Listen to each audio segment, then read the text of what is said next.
Welcome to the Natural Wisdom Podcast. I'm Kristine Backes, your host.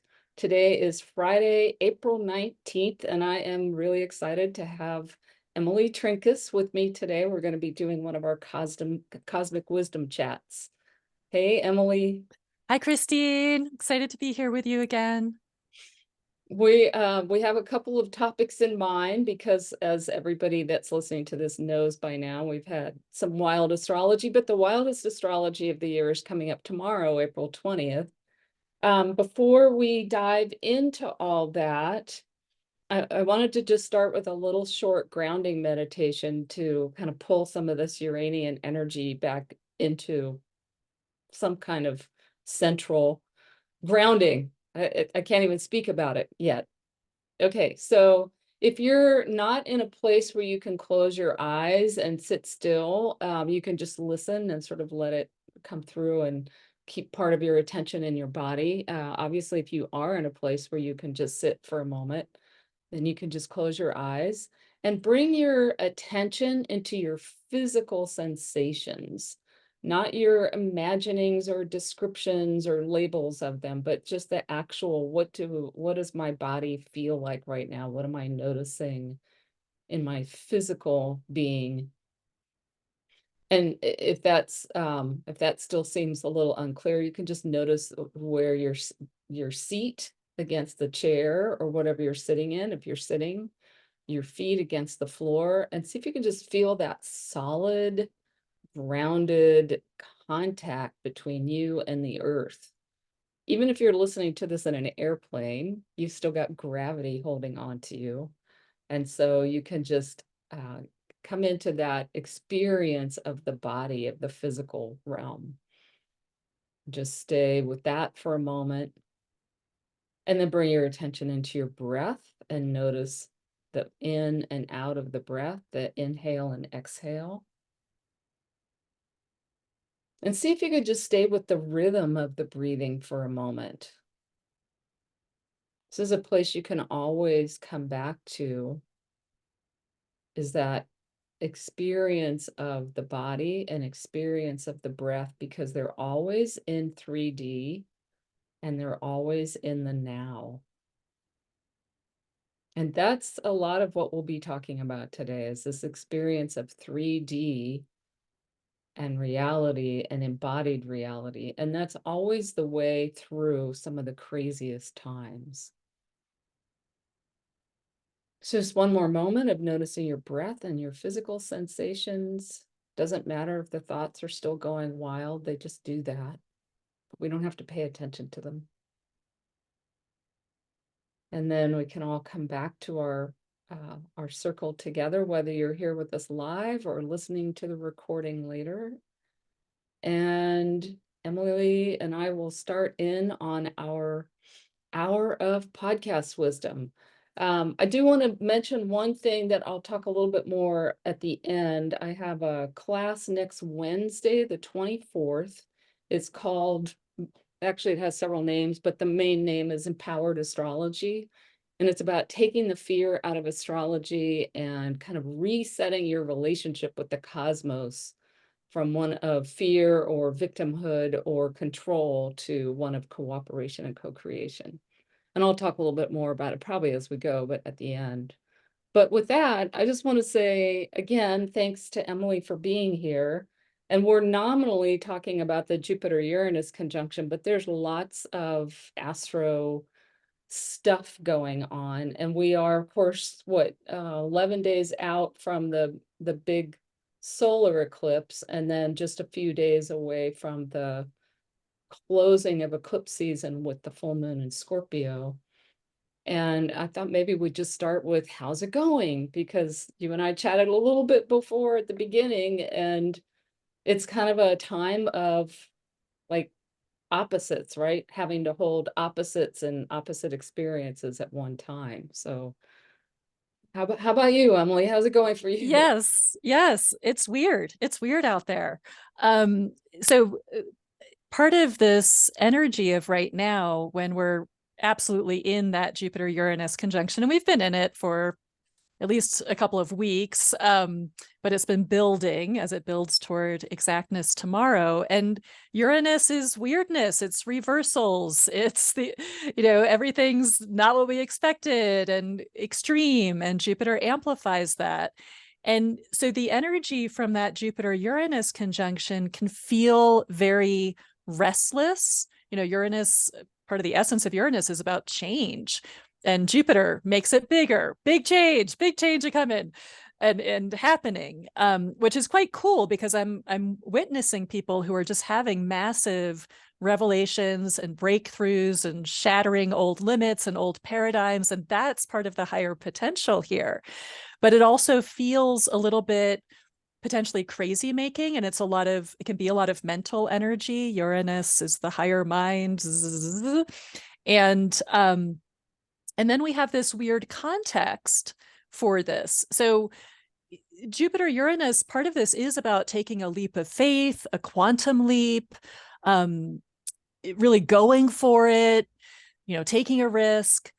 And at the same time, we have Mercury retrograde. Mercury is still retrograde until April 25th. And the gist there is all the information isn't in yet. And yes, Mercury's in Aries and wants to go. Let's go. Let's just do it. But it's retrograde. It's not time to just do it yet. And even more so, we've also have the North Node in Aries. We have Venus in Aries. We have Chiron in Aries. So we've got a big pileup in Aries, but all that Aries is ruled by Mars. And Mars is one in Pisces. So and Pisces is the exaltation of Venus. So we have Mars, the masculine, the action planet, in the ultimate yin sign. Pisces is a sign of surrender and is a sign of sensitivity. This doesn't mean do nothing, but this is about moving forward in a more watery, sensitive, feeling your way forward, intuitive. And I talked about in my full moon recording how I keep finding myself just sort of dancing from one thing to the next. I can't really settle in and just focus. I'm going to get this done. It's more like, oh, I'm making a collage and now I'm washing the dishes and now I'm going out for a little walk and now just having to be in the flow and just trusting this natural flow, but it's not a clear focus kind of energy. And now Mars is moving toward an exact conjunction with Neptune that will be exact on the 28th. It's already pretty strong.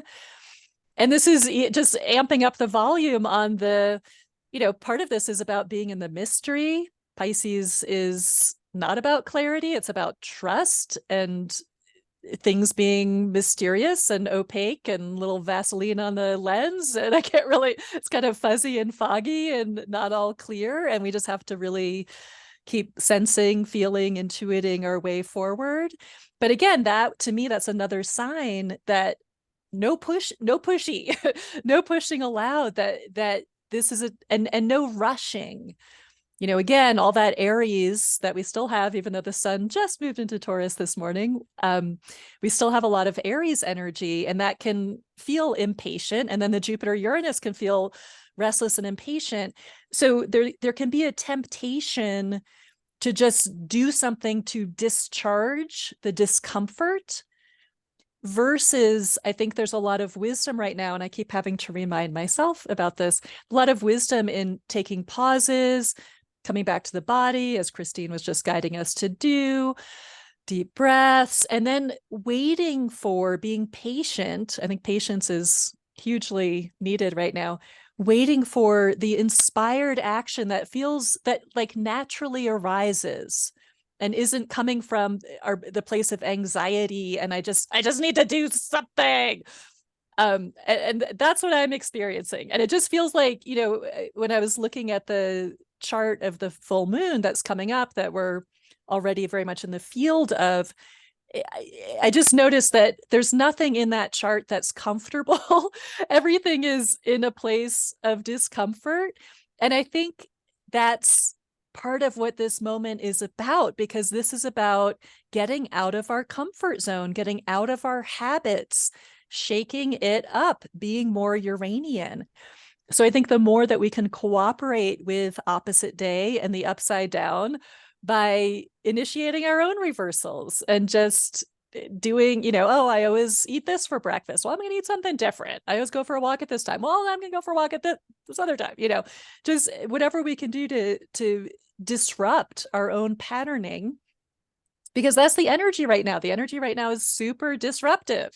Okay, that's my initial check-in here. How about you, Kristine? Oh, that was great. That was great. And I was thinking about, I almost feel like the title for this should be "No Pushing Allowed," because that's completely countercultural. Talk about opposite day. That's anti-American. We'll push Right. through everything and we'll get her done and do a lot of that stuff. Um, what I was thinking about is a lot of people. In fact, I had this conversation yesterday with a friend slash client. How many people are so disappointed from the outcome of the eclipse because of all the super hype that went into it?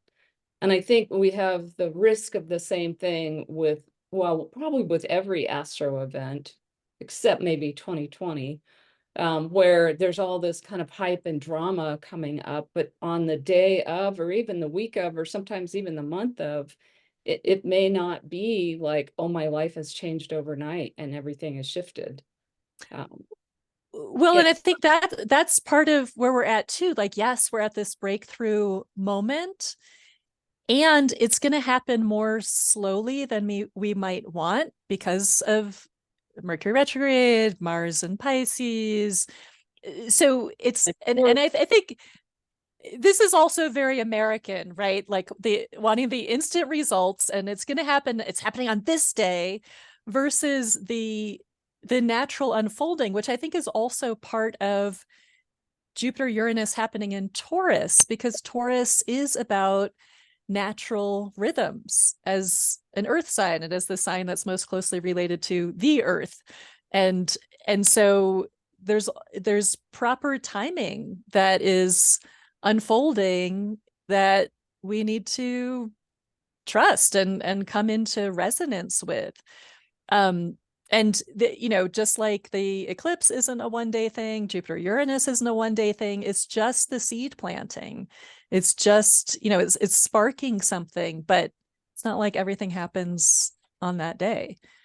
yeah, and I think, there's something about, again, our cultural sort of our training, and this is like the invisible programming that we have about things happening in a linear fashion, right? Linear, that everything's going to keep going up and that, things happen suddenly, and all at once, and that magic pill idea. And especially with astrology, I think one of our, how would you say it? Like one of our misconceptions of astrology is that these are events. We even call them event charts, but they really work as part of big cycles and little cycles. We've got the 28-day cycle of the moon.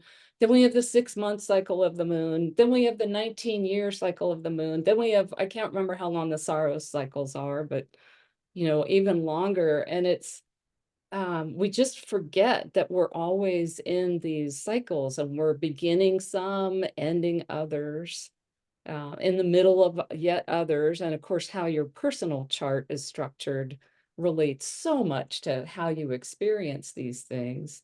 And I was Right. thinking about the story I put in my newsletter the other day is that the 2010-2011 Jupiter-Uranus conjunction was between 0 degrees of Aries and 27 degrees of Pisces. My north node or south node is at 26 degrees of Pisces. And so the conjunction was very close. And there were other things going on in my life at that time too. I think I just had my Chiron return, for instance, but I, within the time frame of the 3 conjunctions because of the retrogrades, I quit my job, and signed up for yoga teacher training in India, and then lived in India for 4 months. And like a week after that 3rd conjunction, I was spending the night in the Mumbai airport around the time of my 51st birthday, actually.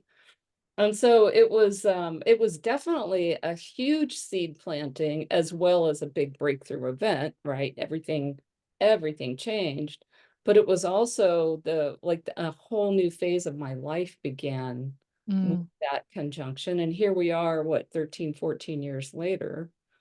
And who knows? I mean, this one is not quite as well. Actually, I shouldn't say that. I was going to say it's not as quite closely coupled, but it is. And I don't know what it's going to be, but again, it's that how we approach it as the beginning of a cycle, and in this case, like a new phase of life. Mm-hmm. And Mm-hmm. same thing in the collective, because you and I both, you did a class specifically. In fact, that would be one thing I'd point out in the podcast, is that I'll put a link to your Thank you. recording, because you did a class all about the Jupiter-Uranus cycle and the conjunction. It was part of my Astrology of 2024 class, but it was really fascinating to do some of the research and see, like, what had it been initiated with these cycles in the past. And some of it is fairly dramatic, Mm-hmm. especially in Mm-hmm. retrospect. Right. Right. And I think it's almost like in retrospect is the way that we can really understand these events. I think especially with Uranus, you use the word linear in saying it's not linear. And I really want to emphasize that in terms of the Uranian process, that is not a linear process. And it is about going from A to Z, and skipping the B, C, D, whatever.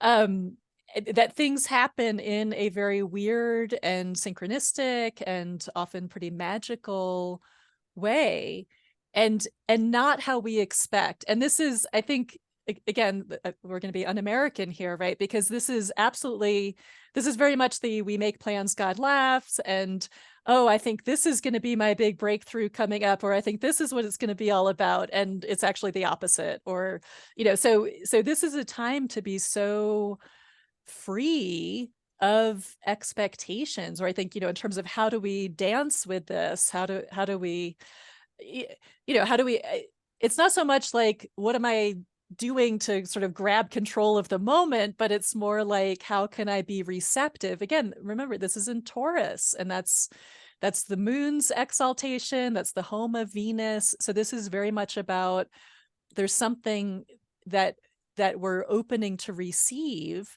And I want to bring in that Jupiter is about opportunities and doors opening, and this is so that there are unexpected, unpredictable opportunities and blessings that are available if we're available to that. If so, the less that we're trying to figure it out or lock it down, or this is what it should be, or this is what I want it to be, and the more we can just keep being more receptive and open to the moment. And like you were saying, there's something that you said in your opening grounding that made me think of this, but this is very much about the body. I'm also thinking, before the recording started, we were talking about some people having more symptoms in their body, or just more discomfort, and I feel like there's something about these energies that want us to come more into the body. So the body is like more vocal, or the body is speaking to us more loudly, maybe through some pain, maybe through some discomfort, maybe through some symptoms, like really wanting to get our attention.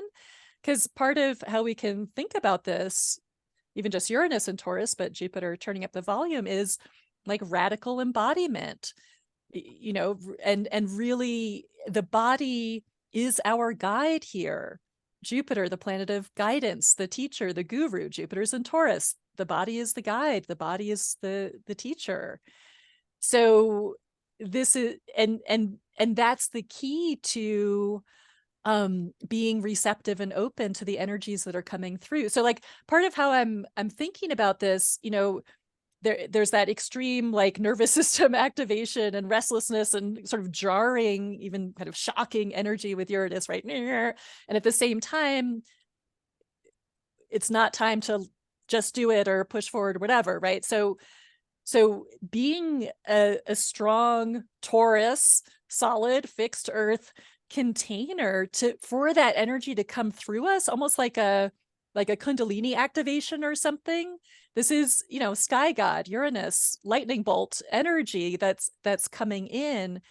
but to just be able to hold it. And I feel like there's something being sort of cleared out or shattered or released through that process of just being with the intense energies.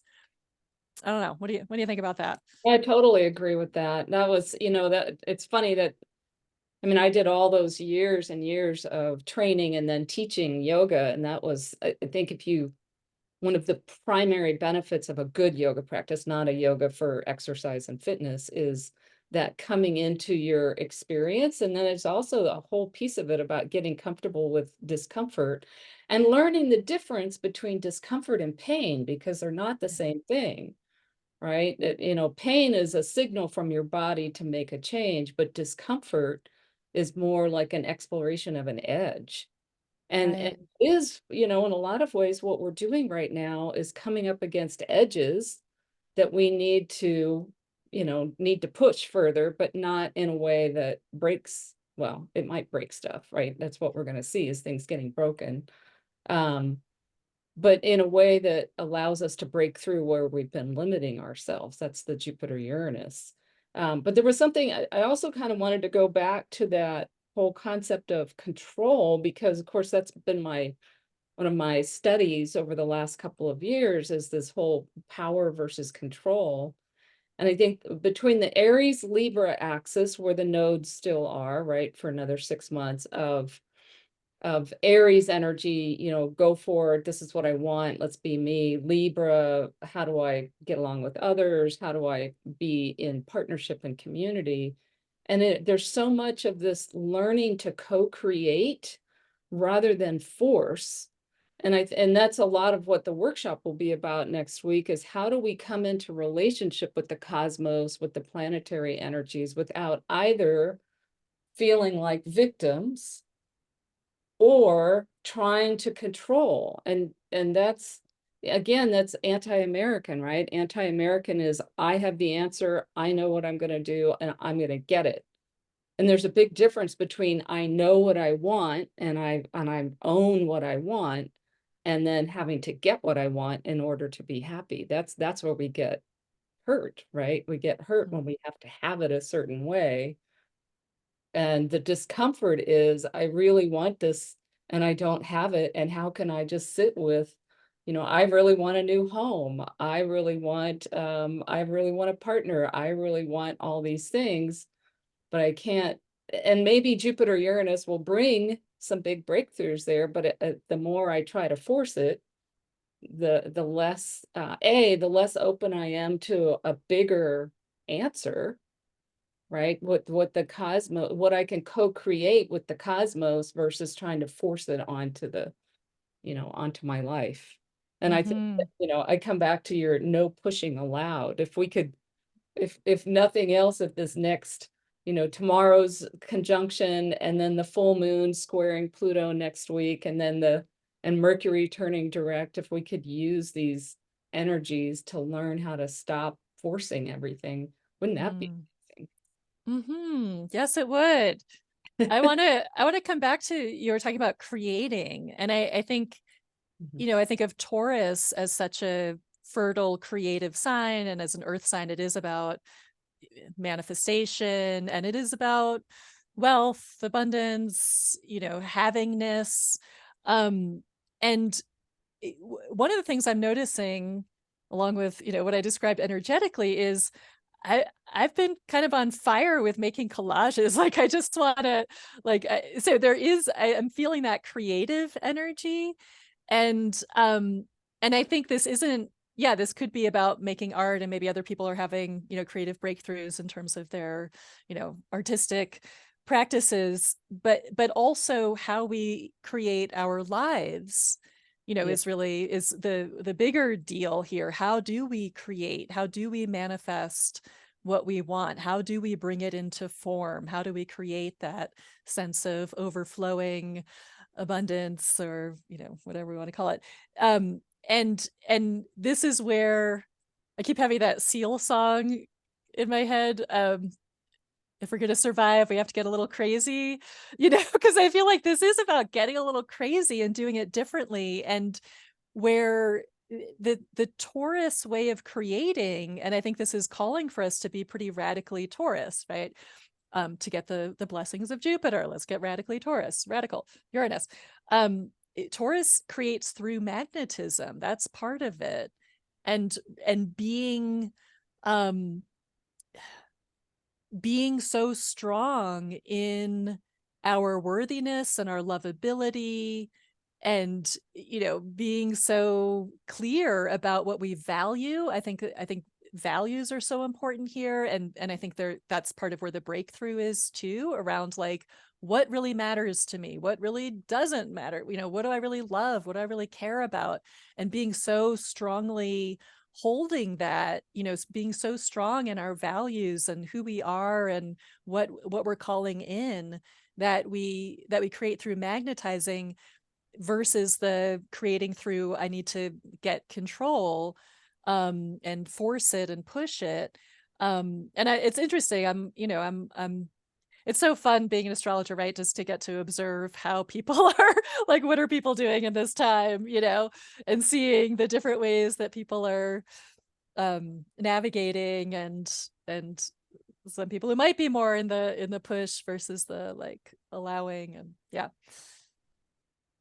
Yeah, as you were talking about the Taurus energy too, I was thinking the word that keeps coming to me is pleasure, right? Right. And that's another way. It's kind of like another way of knowing that you're on the right track for you. Is it pleasurable? And Yeah. yes, I mean, there's lots of discomfort, but if you're doing something because you think you ought to, or because this is going to fix everything, and not paying attention to your experience of what you're doing and whether it's pleasurable. And I think there's something too here about like radical pleasure. Yeah, and there's something very not magnetic about doing the shoulds. I Oh, was like, well, I followed the 7 rules for, my six seven steps figures, to and manifesting. right, and somehow that didn't happen. I did everything I was supposed to do. It's like, yeah, and how did your body feel while you were doing that? And I think what you're saying is, I'm thinking too about really moment by moment paying attention to how something feels in our body, and keep coming back to sensation. And also like, I always notice like, oh, I'm doing something on the, I'm like this, and I'm like, do my shoulders really need to be up to my ears while I'm typing? Or, oh, can I breathe and type at the same time? Can I breathe while I'm replying to this email? And I feel like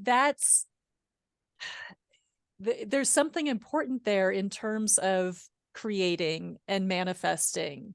Like we're so conditioned to think it's all about our mind and our mindset and where my focus and my thoughts and whatever. And that's part of it, of course, and how does my body actually feel while I am doing what I'm doing? And am I enjoying it? Is it pleasurable? And if not, can I make it more pleasurable? Is there some adjustment I can make so that this process can be pleasurable? Or is this just something I don't freaking need to be doing? Yeah, there's a concept in tantric studies and tantric yoga. Um, and I don't remember exactly how they call it, but it's something like, what's the pure motivation? Like the purest motivation you can have to do anything. And it's not exactly pleasure like the way we think about pleasure, but is it what I really want? And is it basically, I think of it as coming from the soul, like the soul's desire. The soul wants to do this. And it could be everything from eating a cookie to, typing an email. Eros is, yeah, Jen just put in Eros energy. And it's like that's the only pure reason to do anything. And when I come back and think about, like what we're doing here with unpacking the Jupiter-Uranus conjunction and all the stuff about the solar eclipse, like if we're doing this in order to control our experience or to make things happen a certain way, that's not going to be as powerful as I do astrology because I absolutely love astrology. I do this podcast and have these conversations because it's fun. I mean, yes, I think that brings some great things to people because we hear that all the time. And that's important. That's part of the co-creation, but it's also if I don't enjoy it and it's not something I want to do, then it's just a should.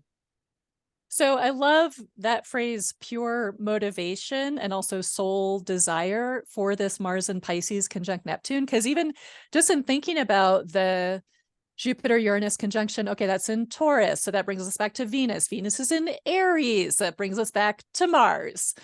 And so a lot is coming back to Mars, and then Mars and Pisces brings us back to Jupiter, back to Venus, back to Mars, Jupiter, Venus, Mars, Jupiter, right? So this, I mean, and everything in the chart has a message for us in terms of how the Jupiter-Uranus, what the Jupiter-Uranus conjunction wants or means, or that's all the context. And so I think Mars, that's like the highest expression of Mars and Pisces conjunct Neptune, would be a purification of our motivation and getting on board with our soul's desire.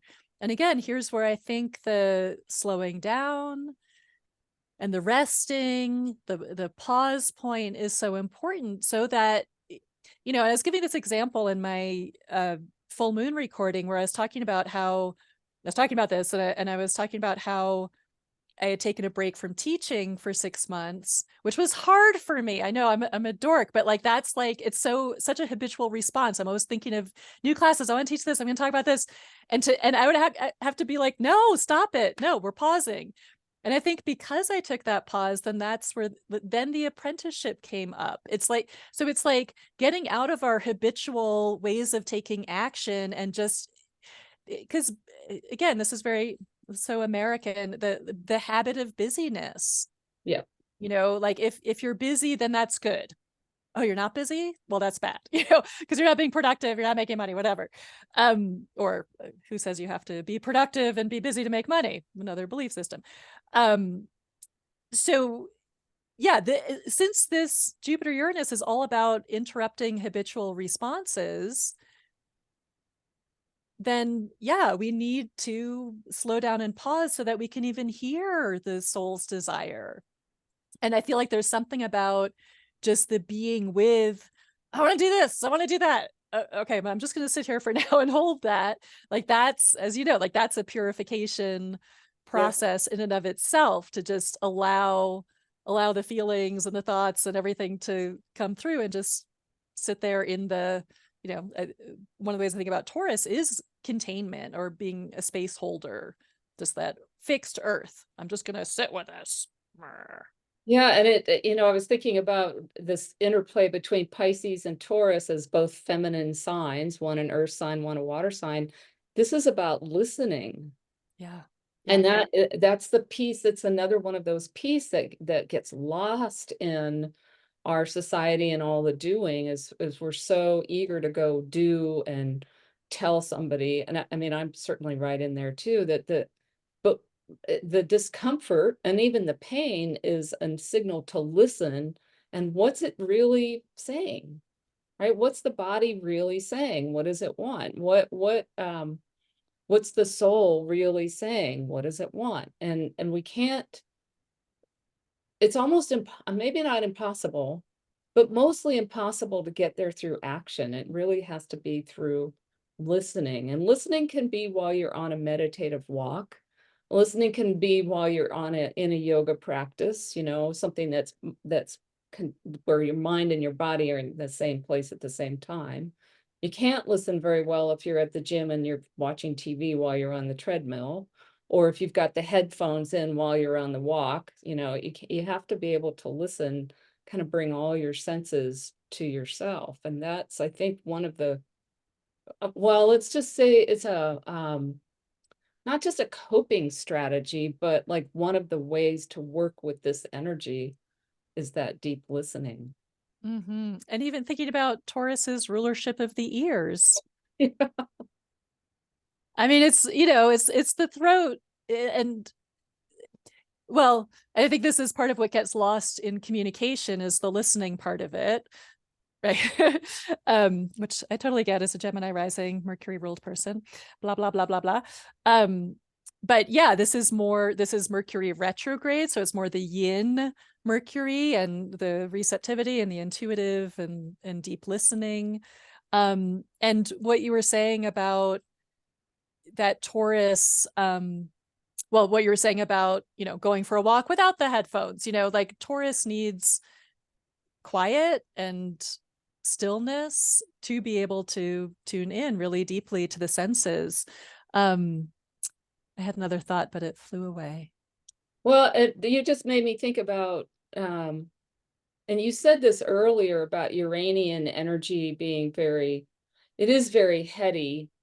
And in fact, I know that the worst decisions I've ever made in my life have been when Uranus has been very active, and it's almost like this very giddy energy because it's very up here, right? It's Yeah. very exciting, it's very stimulating, and it's very it sort of is a carrying you off energy, and that's not, in my experience, that's not where like good long-term, this is good for me decisions come from myself. They come from when there's a sense of like vertical integration, if that makes sense. Like this is integrated with what's underneath, this whole Mm-hmm.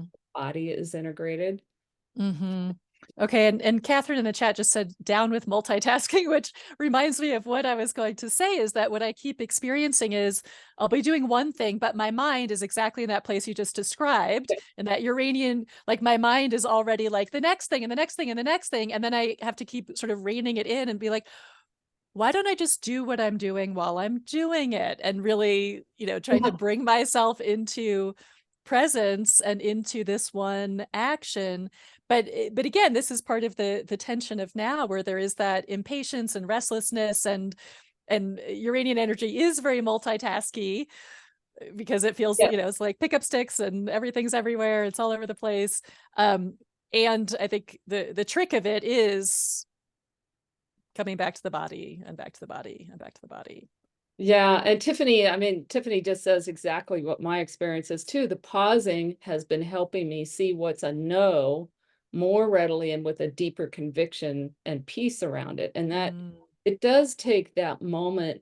Well, that's what the whole practice of meditation is about often, right? Is to find the gap between the stimulus and the response. Mm. And that's because that's where consciousness and awareness and choice reside.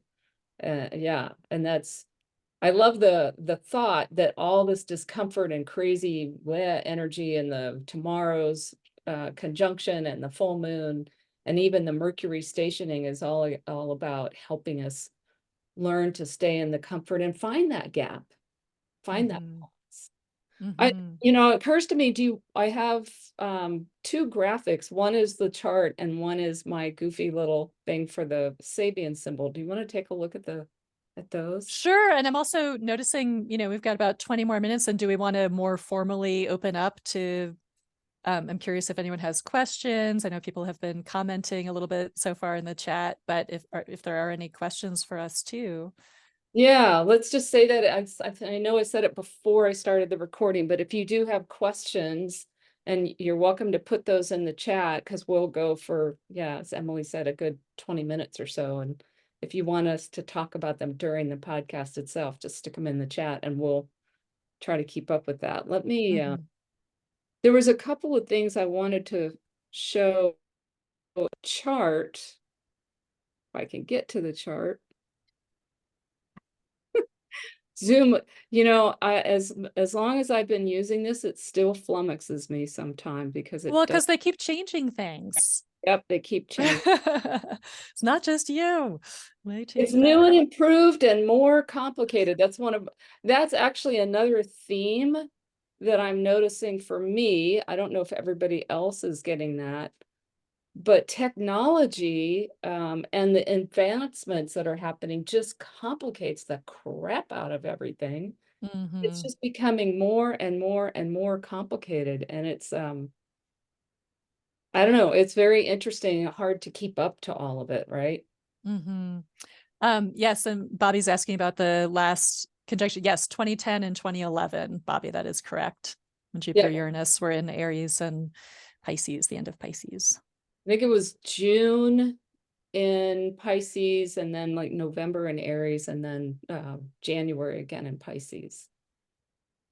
So one of the things I noticed, and I'd be curious of your perspective on this as well, but the ruler, right, Venus, the ruler of Taurus, so the planet that's kind of in charge and setting the tone for this conjunction in Aries, but at the actual exact degree of the eclipse that we just had, Mm-hmm. flying in that big, very chirotic eclipse. I mean, Chiron is only, it's not even a degree away from that.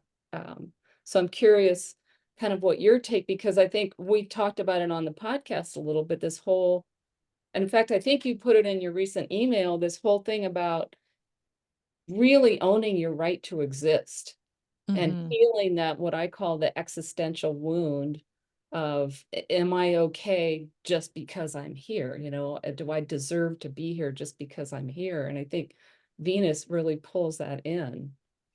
Yeah, I mean, I think I just, that struck me as so wild that Venus is at the degree of the solar eclipse, which again I think is a an indicator that this is like part two and of the eclipse, and a reminder that we're still in the eclipse season very much, and I, this is also, you know, since Venus is conjunct Chiron at this Jupiter-Uranus conjunction, this is also, you know, Chiron has been such a headliner this whole month with the eclipse conjunct Chiron, Mercury making 3 conjunctions with Chiron during its retrograde, Venus conjunct Chiron at this. So this is all about healing, and it's healing healing our sense of identity and who we are. And I think this is saying something about, okay, if Jupiter Uranus is about a quantum leap into a more beautiful, more fulfilling reality, Taurus, then what do we need in order to take that leap? We need to understand who we are and who we are not. we are not our wounds, our past wounds and our past pain, and you know, the victim can be part of the distortion of Chiron and Aries.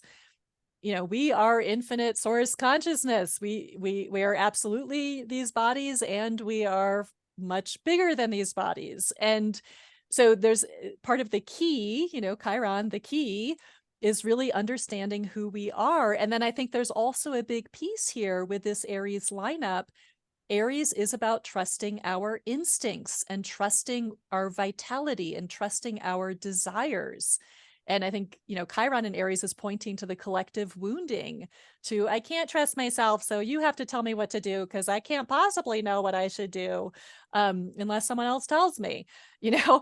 And this Jupiter Uranus, which is so much about like, you can't make a plan, don't take control. No, you have to, we have to be spontaneous, which means we have to trust ourselves moment by moment and trust that we can respond to whatever curveball is coming. And Jupiter Uranus is all about the curveballs. And so that can bring up like, oh shit, I'm not going to know what to do and I don't have a plan. Or it can be like, oh, fun. All right, bring it. You know, my body's going to tell me exactly how I need to flow with this. So those are some thoughts. Yeah, and you know, the other thing that I've really been thinking about with this Chiron and Aries in particular, and Chiron in general, really, is that there's some piece about um good heavens. Yeah. Now what? Zoom. Yeah, exactly. Oh, that's not gonna work. Okay, let's just quit that. Sorry, my computer's doing all sorts of weird things. What I was going to say is that the other thing going on with Chiron, in my view, is that there's also like this sense of reconciling with the wound. In Mm. other words, that, you know, we're again, and this is, I think, one of the pitfalls of healing, and where the control comes into the healing world, is that we think that we have to fix it, that we have, Mm. and sometimes healing becomes synonymous for fixing, instead of realizing that, you know, the myth of Chiron, he couldn't fix it, right? He had to come to terms with the fact that he was wounded, and that was what had him give up his immortality. And it's like, you know, I mean, I see it maybe I'm more sensitive to this because of my age, but I see this especially with women and aging, right? Is that I have to fix the wrinkles, I have to fix the whatever, and I have to somehow not be what I am. Yes, and that's the essence, right? That, as we talked about, like the right to exist or just the right to be. And I really want to encourage people to listen to the podcast I just published with Katie Todd. Mm. It's all about Chiron, and she just came out of her Chiron return in Aries. So we talked all about Chiron in Aries, and she has such, I mean, and she had fun in her Chiron return. um, and talking about how, like, it is so much about being with everything that comes up, and it's not a fixing at all. It's more of an Right. allowing of what's rising up, and a willingness to feel that. And I think there is, yeah, I mean, we're in a culture of fixie, and being healed means that the thing you don't like goes away, where being healed can mean dying. Someone can be perfectly healed and die. And, again, our culture says, oh, death bad, death wrong, that's a mistake. Not necessarily. You can get rid of symptoms and not fucking heal. And not feel any better. Yeah. Right? So Yeah. I mean, and I think this is part of Mercury. Mercury just went over Chiron again earlier this week, and will come back a third time, is like rethinking what is healing, what does it mean to be healed? And also, like, I feel like there's something with Chiron and Aries, which is like, I'm not perfect, and I'm gonna do it anyway. No, I'm not fully healed, and I can still help other people heal. Exactly. Like you said, Chiron was never fully healed, but he was helping all kinds of other people heal. So He was a mentor and a teacher. I mean, he started the practice of medicine, essentially started. He was the original teacher of medicine.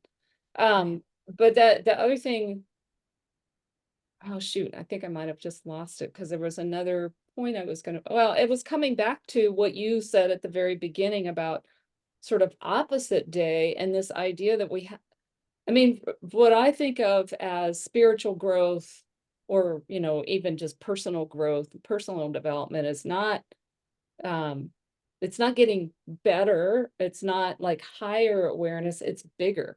It's being able to hold more at the same time. And that means holding opposites and holding that, yeah, this collarbone is never going to be straight, and it's okay, and it's just part of who I am now, or whatever,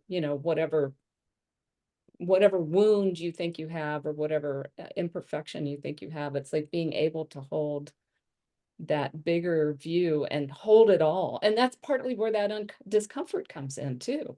and what you're saying is also making me think about Venus Chiron as a new relationship Yeah. with our pain and our Yeah. wounding, a new way to relate to it.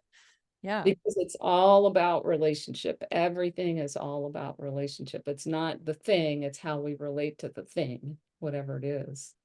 I wanted to pull in the Sabian symbol. Is there anything else you wanted?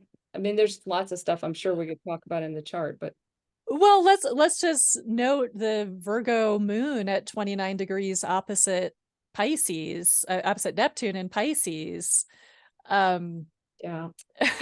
Again, we have this theme around health and healing with and it's like and I feel like the 29th degree is such a breakthrough degree. It's something is coming to the nth degree. It's like pushed to the limit. It's pushed to the max. It's gotta shift. But how does the shift happen?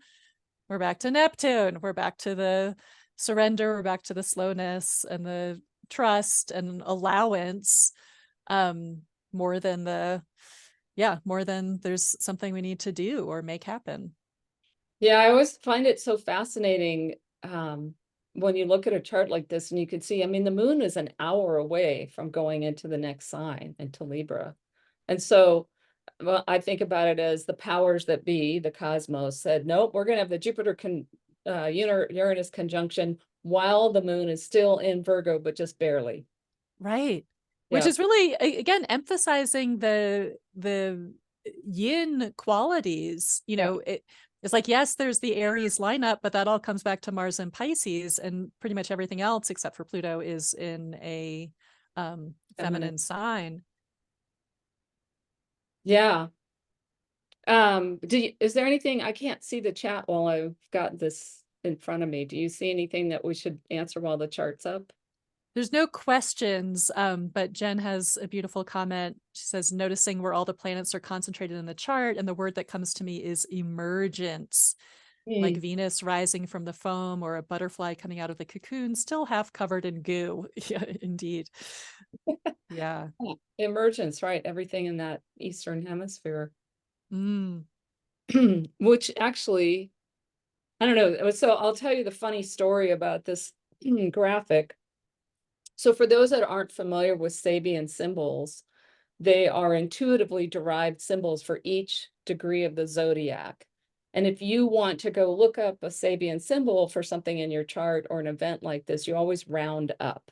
So the conjunction of Jupiter and Uranus is at 21 and some arc minutes of Taurus.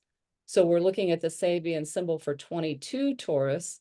And the other goofy thing about this is I decided to play with AI, and I said I fed in the white dove flying over troubled waters, which is the image of the Sabian symbol. And this is what I got, which looks like a cross between a pigeon and a seagull to me, flying over, I guess that's troubled waters. So I just thought that was entertaining.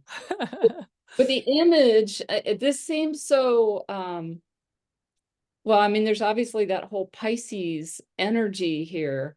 The white dove flying over troubled waters, the short description is spiritual inspiration that comes in the overcoming of crisis. And I think we're back to that sort of taking a bigger view and leaning into that, the spiritual inspiration, spiritual knowledge, the knowledge that there's everything happens on more than one level.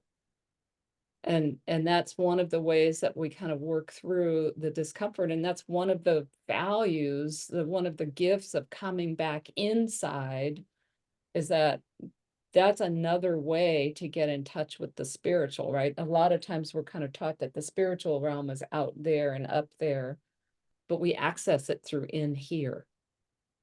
So that was, I just found that kind of interesting. I don't know if you paid much attention to this before too. I think this is really beautiful. And again, this makes me think of that Mars Neptune spiritual inspiration, Mars and Pisces. And also I like this image, even though it's not a real dove, but stupid AI replacing humans, not quite. But also thinking of like a way of being with the turbulence that's happening right now. And there is I mean, Uranus as the sky god is the, rising above, but like you're saying, I mean, this is happening in Taurus. So this is more like finding that place of peace. And I think, the dove being associated with Venus and that, Taurian peace energy, like just imagining ourselves in that, floating above it all, or, but doing that through coming more deeply into our body. Like, I think there's something so important about finding or creating or cultivating that sense of peace in our bodies, and as war and violence is escalating out there, well, how do we create peace? We have to start with ourselves. And again, there's such an urge to like try to control I have no control over what's happening in Israel or Iran, but this I do have control over sometimes. this is where my power is in terms of creating peace. So yeah, I don't know, there's something just lovely about that image, and kind of feel myself as that bird and the turbulent waters below. Yeah, and actually, as you were talking, the other thing that came up is what we've been talking about for a year now, with Saturn in Pisces, and that idea and that reality in a way that I have to dream about what I want and the reality that I want rather than get caught in the dystopian stuff, right? And that's, I mean, I think in terms of where our power is when we feel, especially when we feel powerless, right? When we're looking at the war or we're looking at some of the crazy other stuff going on in the news. I mean, the power, our power is to come back to really sinking into imagining and dreaming, Pisces, what I want as a new reality, Saturn. Mm-hmm. Yeah, and then going about creating it where we can, and I think Taurus brings us back to our intimate, immediate environment, the day-to-day tangible things that we're creating and how we're living moment by moment. And that is where we have all the power. Yeah, and somebody, I remember somebody talking about Taurus as kind of the raw material of life. It's Mm, like, what are we going to do with that raw material? How do I relate to that raw material of my life? hmm. Yeah, and I'm glad you mentioned the dreaming thing because, of course, Mars power, our personal power, our power to dream, and our power, and I think this is where maybe the moon being in Virgo at this time is like that discernment around whose dream am I dreaming and whose dream am I enacting. Yes. Mars, because when we are scattered and distracted and all over the place, it can be easy to be taking actions that are serving what we don't really want to be serving. Right? I think there's such a that whole pure motivation thing. It's so Yeah. tricky, right? To really be in tune and attuned to where does my energy really need to go. And if it's not pure, and if it's not going where in service to my dream and my ideal and my higher vision, then I need to sit here longer until that clarity comes. Yeah, it's I know we're getting close, but it makes me think about I've actually had a couple of interactions with people in the last few weeks because they've shared things or they've shared things in messages to that were something horrifying that was happening that they wanted to draw attention to. And I get that, right? And I think there's a place for that. And I think that there's something too about being careful what energy you share and what energy you pass along. Because if you're sharing it, you're growing it. Right. What are you energizing? And what are Exactly. you asking other people to tend to with the energy? And I love what Jonathan just wrote in the chat. I've noticed more of a nudge to allow myself to dream my own dreams now and step away from the rest. Yeah. Yes, exactly. Yeah. Um, yeah. I know we could talk about that for a while.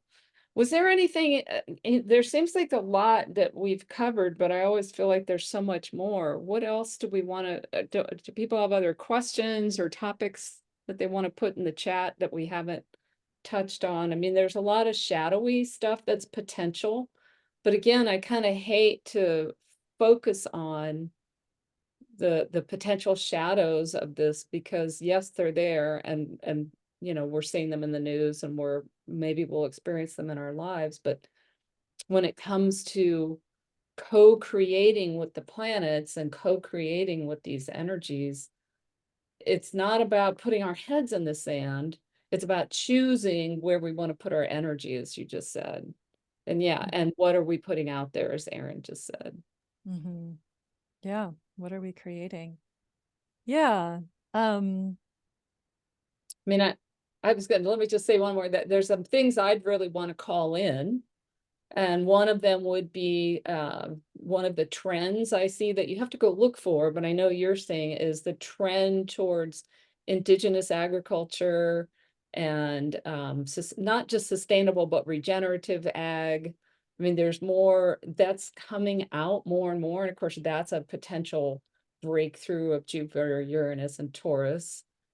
And then, as you said earlier, radical embodiment. But what other kinds of things would we want to call in? Well, I would say even more than, I mean, the term regenerative is so thrown around and it's becoming as meaningful as sustainable at this point, but or as meaningless. But I want to call in spiritual agriculture. And this is what biodynamics is. This is acknowledging that the plants have a connection with the planets and that they are expressions of the planets. And if we work consciously with the cosmic energy, we can bring spiritual nutrition into our food. And because we're lacking in spiritual nutrition, that's what keeps people locked in, or part of what keeps people locked in this hyper-materialist paradigm, because we're not feeding on the cosmic energies as we used to.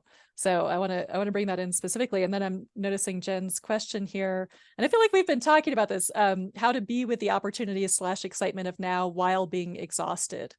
I think resting is how to be with the opportunity. I think because and I'm not sure if you came in a little later or whatever, but I feel like we've talked about this is about receptivity rather than there's an opportunity and I'm gonna get out there and get it, and more about like really trusting my body. If I'm exhausted, take a freaking nap and rest. And also because the opportunities are not all coming in tomorrow, right? This isn't all happening right now. This is a seed planting. So the breakthrough opportunity might be coming in a month from now, but we're preparing for the feast. If we're not having the feast right now, we're preparing for the feast. So how do we make ourselves receptive to that and set the space and care for my body so it'll be ready for the miracle that's coming?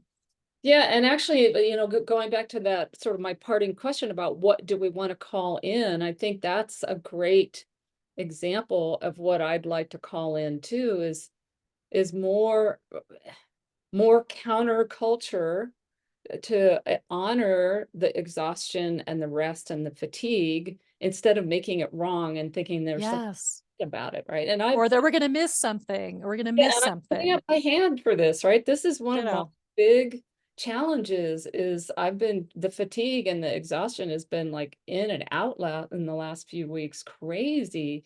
And it's like there's such a tendency to make that wrong, and I don't always reach for the coffee. I don't drink coffee that much, but sometimes it's like my antidepressant power move Yeah. drug, right? Yeah. But I'm aware that that's what it is. It's a drug, right? And yet we have a culture that's addicted to coffee. And when I'm not drinking coffee, I'm drinking green tea. So it's not like I'm again, there's no purity here. I'm not coming from a place of purity at all. But it's that idea that, yeah, there's so much, as you put, capitalist pressure to do something and Yeah. to produce.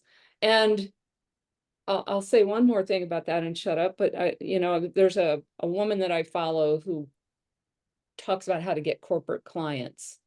And she put out something some months ago about, what questions do you want to ask about productivity? Because she was going to write a little book about it. My question is, how do you focus on productivity, and then what impact does that have on creativity? Because creativity does not come from overwhelm, Mm-hmm. right? Creativity, especially, well, maybe it's not different for women and men. I guess I don't know. But creating, creating seed planting and germinating and brooding, right? Like what chickens do to hatch an egg, is an exercise in stillness and quiet and rest.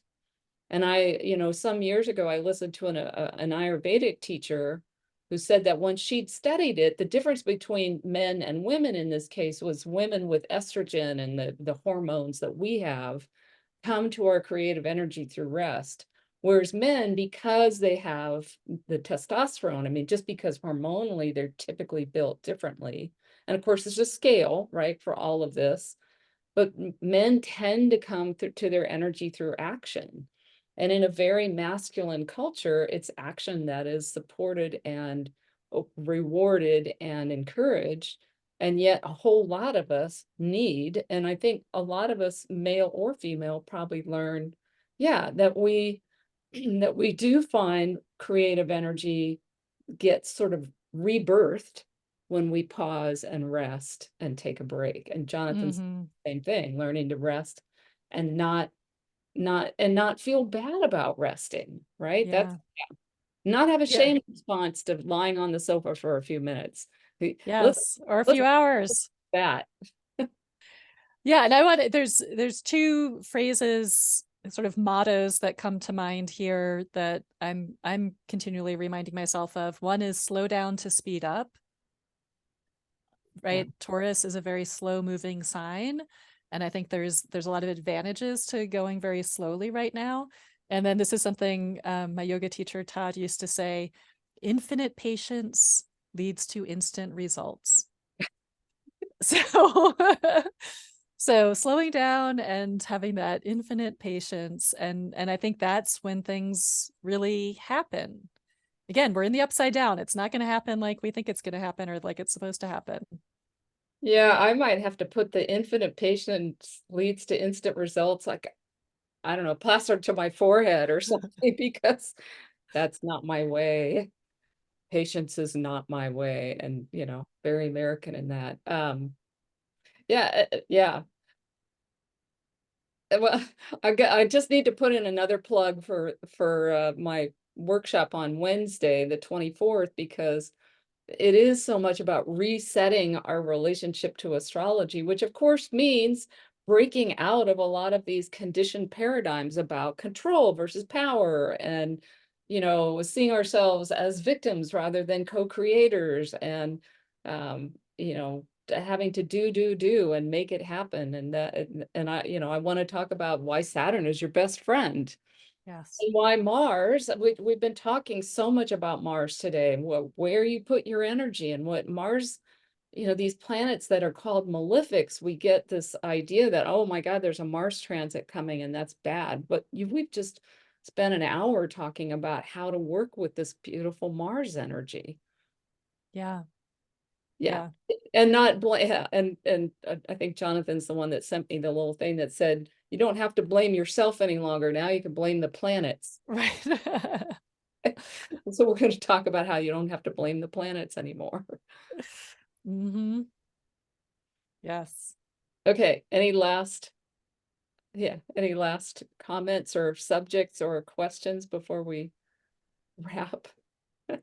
I think it's a really exciting time, and I'm curious to see how it all unfolds, and I'm sure it will not be anything I expected. Yep. Yeah, right. That's Uranus. Expect the unexpected. Thank you, Emily. This has been I mean, these are so much fun. I love So doing this. fun. Me too. Thank you so much. Yeah, I'm sure we'll find something in the not too near distant future to come up to have another conversation about. But No doubt. this will be fun. And thank you all, those of you that joined live, and thank you all of those who listen to the Natural Wisdom podcast, and share it with your friends. And thanks for being here. And I will stop the recording, and then we can chat among ourselves a bit.